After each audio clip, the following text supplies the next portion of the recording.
오늘 주신 하나님의 말씀은 창세기 45장 1절에서 15절까지의 말씀입니다. 한 절씩 교독하도록 하겠습니다. 요셉이 시종하는 자들 앞에서 그 정을 억제하지 못하여 소리질러 모든 사람을 자기에게서 물러가라 하고 그 형제들에게 자기를 알리니 그때에 그와 함께한 다른 사람이 없었더라.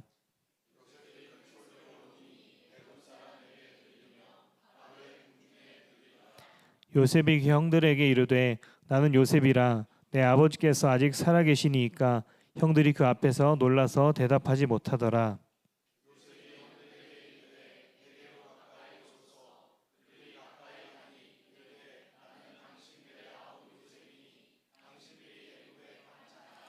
당신들이 나를 이곳에 팔았다고 해서 근심하지 마소서, 한탄하지 마소서. 하나님이 생명을 구원하시려고 나를 당신들보다 먼저 보내셨나이다.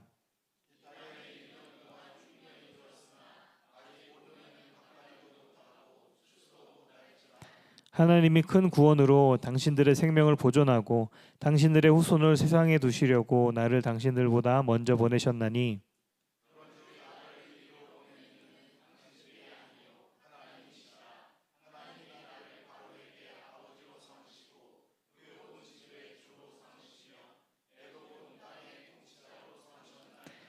당신들은 속히 아버지께로 올라가서 아뢰기를 아버지의 아들 요셉의 말에 하나님이 나를 애굽 전국의 주로 세우셨으니 지체 말고 내게로 내려오사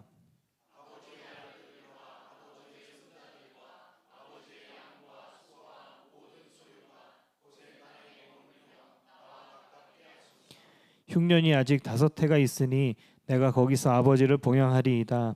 아버지와 아버지의 가족과 아버지께 속한 모든 사람에게 부족함이 없도록 하겠나이다 하더라고 전하소서.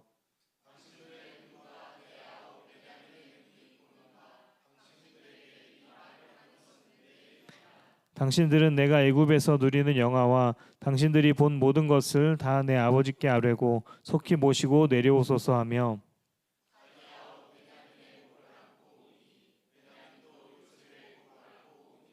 함께 읽겠습니다.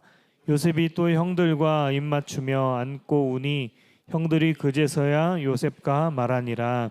아멘. 하나님의 말씀입니다.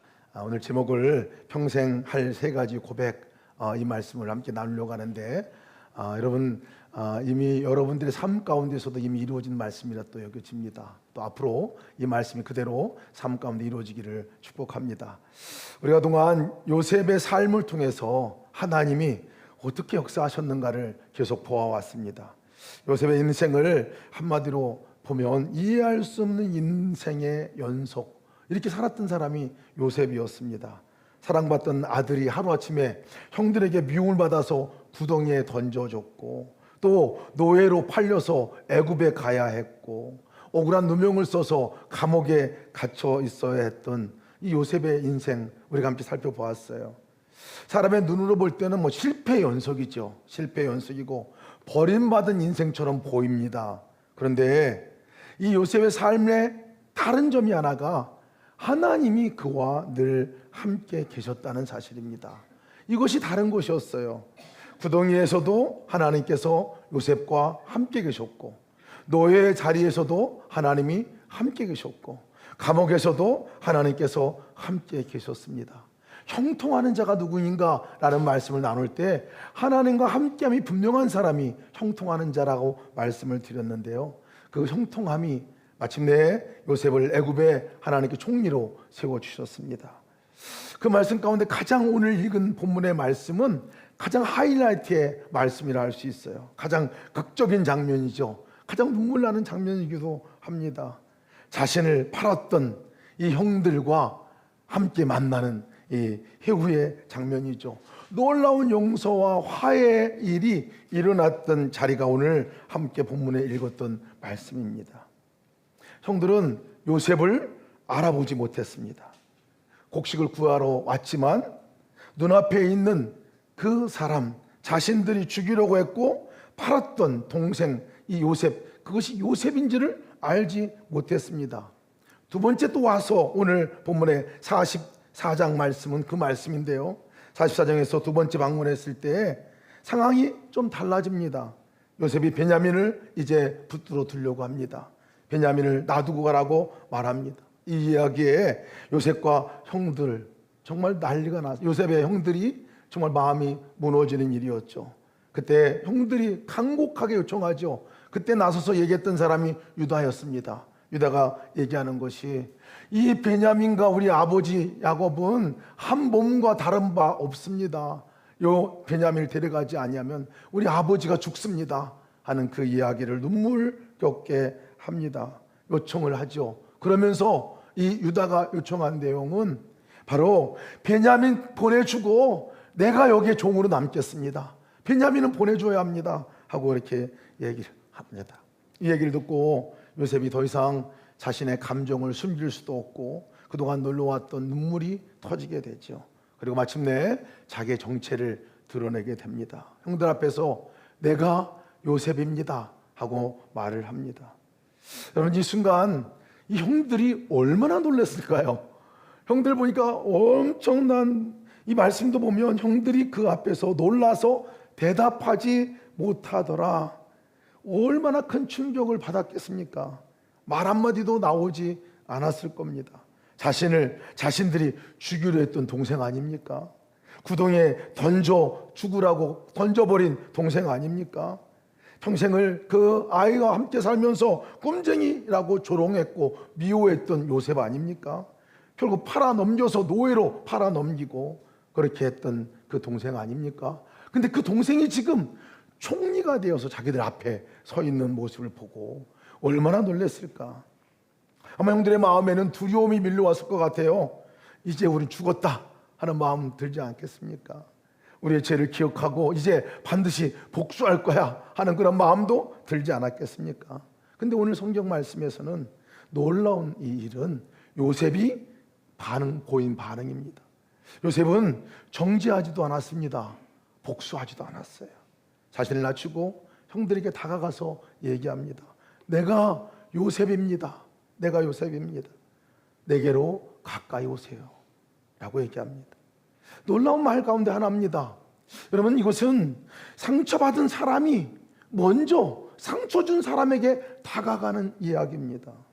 피해를 입은 피해자가 가해를 준 가해자에게 다가가서 하는 얘기입니다. 보통 이런 상황이면 어떻게 얘기합니까? 네가 잘못했잖아 하고 얘기해야 할 상황이죠. 네가 먼저 와서 나한테 사과해 라고 해야 할 상황이죠. 내가 나에게 얼마나 큰 상처를 줬는데 하고 그런 줄 너가 얼마나 큰 상처를 나한테 줬는지 알아? 아마 이렇게 말을 해야 맞을 상황이죠. 근데 요셉이 달랐습니다. 요셉은 먼저 다가가서 형들에게 얘기합니다. 가까이 오소서. 그의 말은 이미 그 형들을 다 용서한 말이었습니다. 왜 그랬을까요? 요셉에게 있어서는요, 요셉이 형들만 보고 사람만 보지 않고 있었고, 요셉은 평생 자기와 동행했던 함께했던 하나님을 보고 있었기 때문에 그렇게 할 수 있었던 거예요.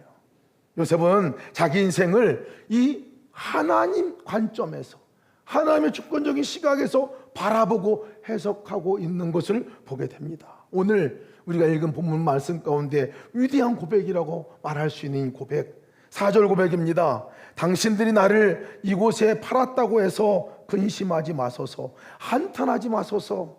하나님이 생명을 구원하시려고 나를 당신들보다 먼저 보내셨나이다. 이렇게 고백을 하지요. 요셉이 한 고백은 뭡니까? 위대한 고백이에요. 첫 번째 고백하는 고백이 하나님이 하신 일입니다 라는 고백을 요셉이 합니다. 형들에게 먼저 이렇게 얘기합니다. 나는 당신들의 아우요 요셉이니 당신들이 애굽에 판 사람입니다. 이런 중요한 것을 우리가 이 말씀에서 또 살펴보아야 합니다. 요셉은 형들이 죄가 없던 일처럼, 형들의 죄가 없었던 것처럼 말하지 않았어요. 괜찮아, 아무 일도 아니야 라고 말하지 않았어요. 분명하게 말을 합니다. 당신들이 나를 팔았습니다. 여러분, 죄는 죄입니다. 상처는 상처입니다. 잘못은 분명히 잘못된 것이죠. 믿음이 있다는 것은 모든 일을 좋게 포장하는 것은 아닙니다. 악을 선이라고 말하는 것도 아닙니다. 근데 믿음은 거기에서 멈추지 않는 것이 믿음이지요. 그 죄와 상처보다 더 크신 하나님의 손길을 보는 것, 이것이 믿음이에요. 오늘 요셉이 지금 그러고 있는 것입니다. 요셉은 형들의 행동만 바라보지 않았어요. 만약 형들만 바라봤다면 아마 이렇게 말했을 것입니다. 당신들 때문에 내 인생이 망가졌습니다. 내 청춘을 당신들이 다 뺏어갔습니다. 내가 얼마나 고통받고 살았는지 압니까? 이렇게 말했을 거예요. 틀린 말이 아니죠. 사실이죠. 근데 요셉은 그 말은 삭혀두고, 요셉은 하나님이 하신 일에 대해서 지금 얘기하고 있습니다. 왜 그렇습니까? 요셉은 그 인생의 주어가 바뀐 사람이 되었기 때문에 그렇습니다. 주체가 바뀌었습니다. 사람이 주어가 아니라 하나님이 주어가 되는 인생으로 바뀌었습니다. 그래서 5절에 이렇게 고백합니다. 5절 말씀, 하나님이 생명을 구원하시려고 나를 당신들보다 먼저 보내셨나이다. 하나님. 요셉의 이야기를 들어보면 다 먼저 꺼내는 얘기가 하나님이, 이렇게 얘기해요. 하나님이. 형들이 나를 팔았습니다 라고 말하지 않고 하나님이 나를 보내셨습니다 라고 해석하여 말합니다. 물론 형들이 팔았어요. 그러나 그 위에서 하나님이 일하고 계신 것, 형들의 악한 행동도 하나님은 사용하셨고 사람의 실패도 하나님이 사용하셨던 것들을 요셉이 고백하고 있는 거예요. 사람이 만든 상처도 하나님은 하나님의 계획 안에서 새롭게 사용하고 계셨습니다. 이것이 여러분 믿음의 눈입니다. 이것이 하나님과 함께 살아가는 사람의 고백입니다. 여러분, 우리 인생이 힘든 이유가 어려운 일이 있기 때문만은 아닙니다. 그 일을 어떻게 해석하느냐가 정말 중요해요. 같은 사건도요, 하나님 없이 보면 다 절망이고 다 실망할 일들입니다. 그러나 하나님 안에서 그것을 보면 달리 보여요. 사명으로 보입니다. 사람만 바라보면 이렇게 되는 거죠. 저 사람이 내 인생을 마쳤습니다. 저 사람 때문에 내가 어려움을 겪었습니다. 저 사람이 내게 상처를 주었습니다. 저 사람이 문제입니다. 평생 이 미움의 감옥에 갇혀 살게 되죠.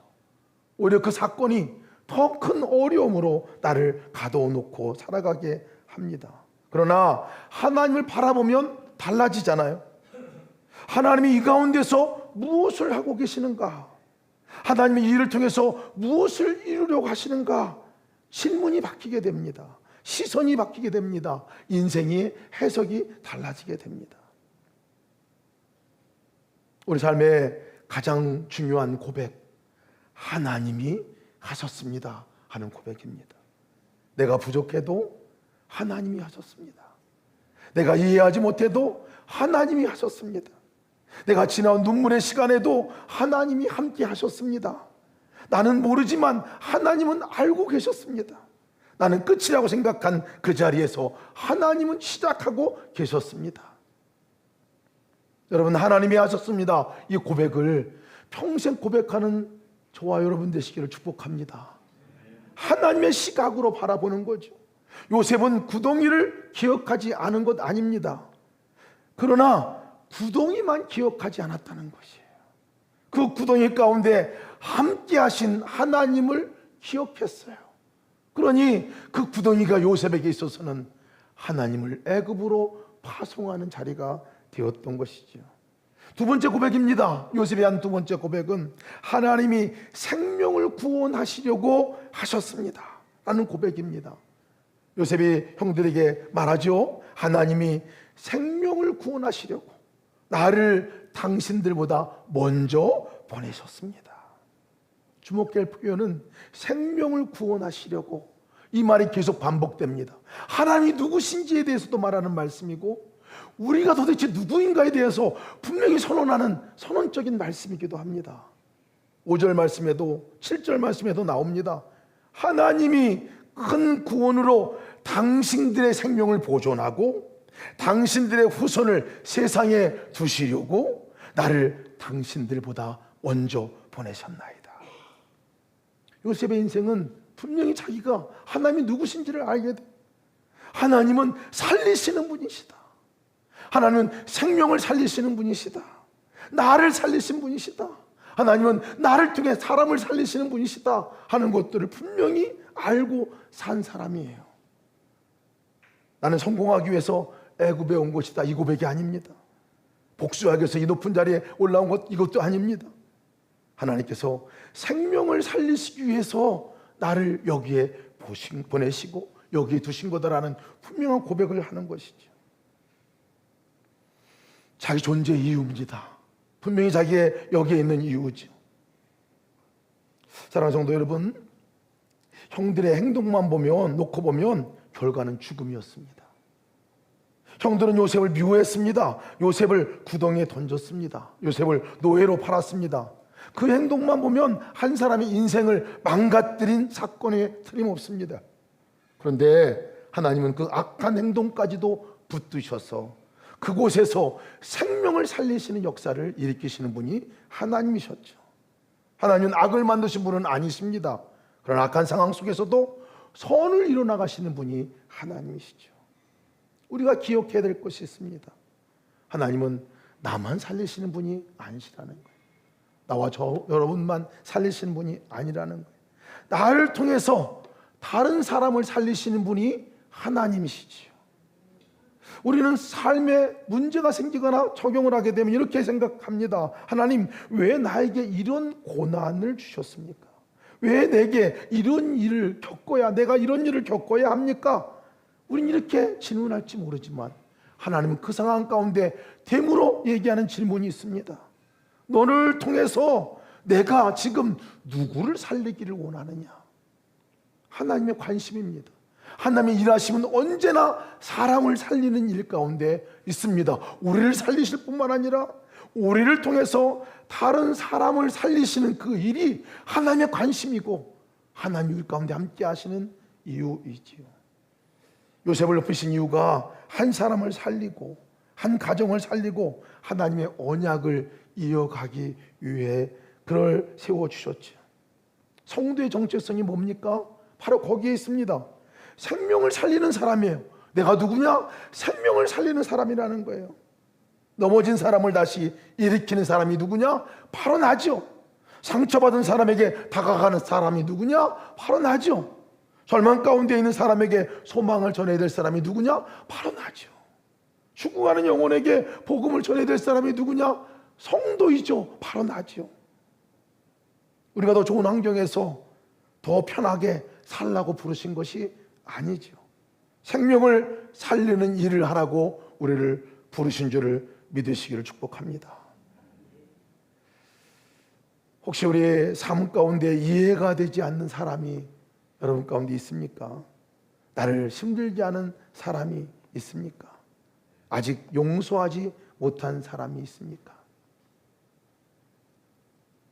그 사람이 우리가 살려야 할 사람임에 틀림없습니다. 요셉은 지금 그 형제들 앞에 서 있습니다.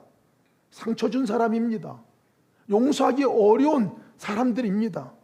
그러나 하나님께서는 그 앞에 세우신 이유가 그 형제들을 살리라고, 그 가족까지 살리라고 하나님께 그 안에 보내주셨죠. 미워하는 대신 살리는 일을 요셉이 행했죠. 형들의 죄책감을 풀어주었습니다. 평생 마음에 짓눌리고 있었던 죄책감에 빠져있던 형들에게 용서를 선언해 준 거예요. 나를 팔았다고 한탄하거나 걱정하지 마세요. 하나님이 하신 일입니다 라고 얘기를 하고 있지 않습니까? 용서는요, 상대방을 살리는 일입니다. 내가 용서해야 할 이유가 도대체 뭐냐 얘기하면요, 그로 인해 상대방이 살기 때문에 그렇습니다. 그러기 때문에 살기 때문에 동시에 나를 자유롭게 해주는 일이기 때문에 그렇습니다. 세 번째 고백은 더 놀랍습니다. 나를 먼저 보내셨습니다라는 고백입니다. 하나님이 나를 먼저 보내셨다는 고백이에요. 이 말씀은요, 요셉의 인생의 해석이 완전히 바뀌었다는 거예요. 지금 형들은 요셉을 팔았습니다. 하지만 요셉은 말합니다. 아닙니다. 하나님이 나를 보내신 것입니다. 여러분, 형들이 팔았기 때문에 거기 온 것 아닙니까? 근데 요셉은 그것을 어떻게 해석하냐? 하나님이 생명을 구원하시기 위해서 나를 여기에 보내셨습니다. 형들은 악한 의도로 행동했습니다. 그러나 하나님은 그 모든 상황 위에서 하나님의 구원의 계획을 이루신 것이죠. 여러분, 요셉의 삶을 보십시오. 구덩이에 떨어졌습니다. 노예가 됐습니다. 억울하게 감옥에 갇혔습니다. 하나씩 띄워놓고 보면 너무나 모두 불행한 사건들입니다. 그런데 하나님 안에서 연결해 보면 하나의 길이 되었습니다. 구덩이는 끝이 아니었습니다. 애굽으로 가는 길이 되었습니다. 노예 생활은 버림받은 그 삶이 아니었습니다. 하나님의 준비 과정이 되었습니다. 감옥은 실패가 아니었습니다. 하나님께서는 총리가 되기 위한 준비를 해주시는 자리가 되었습니다. 그러니 요셉은 이렇게 고백하는 겁니다. 나는 끌려온 사람이 아니라 보냄받은 사람입니다 하는 고백을 지금 하고 있는 거예요. 억지로 끌려와서 여기에 어쩔 수 없이 그렇게 살아가는 사람이 아니라 하나님이 보내서 지금 이 자리에 있는 것입니다 고백하는 거예요. 여러분, 그 차이가 얼마나 다르게 느껴집니까? 끌려온 사람은 늘 원망합니다. 늘 불평합니다. 만족스럽지 않습니다. 왜 내가 여기에 있어야 합니까? 왜 이런 일이 내게 생겨야 합니까? 그러나 보냄받은 사람의 질문은 다릅니다. 하나님, 이 자리에서 무엇하기 원하십니까? 하나님, 여기서 누구를 살리기를 원하십니까? 나를 통해서 하나님이 하시고자 하는 일은 무엇입니까? 이 질문으로 나가게 되죠. 여러분, 우리도 마찬가지입니다. 내가 있는 자리가 결코 우연이 아니라는 사실이에요. 하나님이 보내신 자리라는 것을 믿으시길 축복합니다. 가정도 여러분, 하나님이 보내신 자리예요. 내가 남편으로 서 있는 그 자리, 아내에게 남편으로 세운 그 자리, 남편에게 아내로 세운 그 자리, 하나님이 보내신 자리인 것을 믿으시기를 축복합니다. 무엇하기 위해서? 살리기 위해서. 부모로 있는 자리, 자녀로 있는 자리, 하나님이 생명을 살리라고 우리를 보내신 것이죠. 때로는 가정이 힘들 수도 있습니다. 왜 나는 이런 사람과 살아야 하나? 왜 우리 가정은 이렇게 어려워야만 하나? 그렇게 생각할 때가 있습니다. 그러나 기억해야 합니다. 하나님은 나를 그 가정에 보내신 겁니다. 왜? 나를 통해 살리기 위해서 먼저 보내신 것이죠. 가정을 살리라고 보내신 거예요. 내가 있는 그곳에 하나님 나라가 이루어지게 하기 위해서, 사랑의 통치가 일어나기 위해서 나를 그 자리에 보내신 겁니다. 그 자리를 우리는 무슨 자리라고 말하냐면 선교지다라고 말합니다. 선교지예요. 선교지입니다. 우리 유충승 집사님이 한 6개월 정도 이 교회에 출석하고 계속 참석해 오셨습니다. 새벽기도도 또 매 예배마다 오셨던 우리 환옥 가운데 한 분이셨는데 6개월 동안 이곳에 병원에서 입원해서 치료받고 있으셨던 분이셨어요. 처음에 올 때 암 진단을 받으시고 암투병, 항암과 방사선 치료를 이곳에서 하셨습니다. 죽을 만큼 힘든 상황이죠. 죽을 만큼 힘든 상황. 근데 이곳에 오셔서 마치 요셉의 구덩이와 같이 그렇게 힘들고 어려운 상황일 텐데 이곳에서 깊이 주님을 만나셨어요. 주님을 만날 뿐만 아니라 주님께서 주시는 그 삶을 정말 그 집사님을 통해서 다른 사람의 생명을 살리는 일을 계속 하셨어요. 보니까 계속해서 성도 사람들을 데려오시더라고요. 믿지 않는 사람들을 데려오셔가지고 목사님 영접기도 해주세요. 영접기도. 그렇게 해서 영접기도 하신 분이 7분이나 되세요. 그 중에 우리 2분이 이 자리에서 세례를 받으셨잖아요. 오랫동안 교회를 떠난 분들을 이 교회로 인도해 오셨어요. 그리고 그분들이 다시 믿음의 생활을 시작하시고 돌아가셨어요. 이 자리가 집사님에게 있어서는 선교지가 되었더라고요. 본인도 살으셨어요. 이게 태어나셨어요. 본인도 이곳에 와서 너무나 큰 기쁨을 누리고 잃어버렸던 하나님과 깊은 만남을 회복하셨을 뿐만 아니라 다른 사람들의 생명을 하나님께 인도하는 그 자리에 놀랍게 쓰임받는 분이 되셨더라고요. 제가 그분을 뵐 때마다 이게 성도지. 이분은 여기가 보낸 바, 하나님께서 먼저 보내셔서 다른 분들을 이곳으로 이끌게 하셨던 하나님의 선교사구나 하는 생각이 들었습니다. 여러분, 우리 직장의 삶도 마찬가지입니다. 내가 원해서 간 자리일 수도 있고 원하지 않았지만 있게 된 자리일 수도 있습니다. 그러나 하나님의 관점에서 보면 우유는 하나도 없다는 것이, 하나님이 보내신 자리인 것을 믿으시기를 축복합니다. 누군가를 그곳에서 나를 통해서 살리게 하고자 하시는, 하나님의 사랑을 드러내고 나타내 보이고자 하시는 하나님의 보내심인 것을 기억하시기를 축복합니다. 여러분, 교회에 온 것도 마찬가지죠. 예수동행께 여러분들이 이렇게 오셨습니다. 함께 성도로 이곳에 오셔서 함께 예배 참석하고 성도가 되어 살아갑니다. 우연일까요? 절대 그렇지 않습니다. 하나님께서 우리 각 사람을 이곳에 지명하여 불러주신 그 교회에 있죠. 무엇하라고? 주님과 동행하라고, 주님과 동행하는 교회를 세우라고, 이 교회를 같이 세워나가라고 하나님께서 불러주신 자리이죠. 소명의 자리입니다. 하나님 부르신 자리예요. 예수 동행 일기를 통해서 내가 매일 주님과 함께 동행하는 삶을 점검하고, 동행하는 삶을 통해서 내 영혼이 살아나고 내가 하나님과 함께 살아가는 놀라운 삶을 살도록 주께서 불러주신 거예요. 그뿐입니까? 거기서 끝나는 게 아니죠.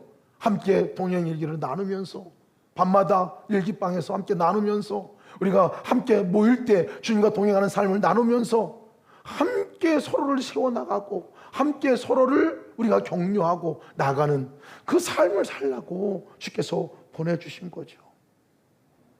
그것이 살 길이니까, 그것이 우리를 살리니까, 나뿐만 아니라 서로를 위해서 함께 살리고 함께 세워나가라고 하나님께서 그 많은 교회 가운데서 예수 동행교회로 부르신 것은 분명한 목적이 있는 거죠. 동행일기를 통해서 여러분 다시 한번 회복하는 은혜가 있기를 주의 여러분 축복합니다. 이제 방학, 이제 7월 달 되면 방학 맞이하고 8월 맞이하게 되는데요, 7, 8월은 무엇하기 가장 좋은 달인 줄 아십니까? 일기 쓰기 가장 좋은 달이에요. 동행일기 쓰기 가장 좋은 날이에요. 여러분, 주중에 모임 안 갔잖아요? 더 좋죠. 저녁마다 모이는 모임이 되잖아요. 저녁마다 일기 써서 올리면 함께 거기서 격려하고 함께 아멘 달고 댓글 달고 함께하는 그 일들, 여러분 7, 8월은 그런 날이 될 줄 믿습니다. 매일 모이는 교회로 바뀌는 거예요. 방학은 또한 여러분 7, 8월에 제가 함께 기도하면서 7, 8월은 우리가 기도하는 이 기도의 자리에 집중해서 모일 수 있겠구나 생각이 들었습니다. 나눔방교에서 모였던 모임을 여러분 금요 기도회로 다 나오시기 바랍니다. 금요 기도회가 기도하기 딱 좋아요. 기도하기 딱 좋아요. 기도해서 함께 하나님께 합력해서 부르짖고 합력해서 함께 우리가 중보하며 기도하고 서로를 위해서 기도하고 살리는 일이 살리는 일, 내가 살고 다른 사람을 살리는 일이 될 것입니다. 그래서 이번 7, 8월은 아예 작정하세요. 금요 기도회에 나온다 생각하고 작정하고 나가시기를 주님으로 축복합니다. 아멘 하세요. 축복합니다.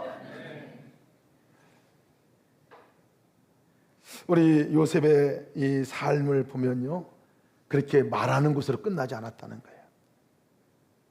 자신의 마음으로만 먹고 내가 그렇습니다라고 말하면 끝나지 않았어요.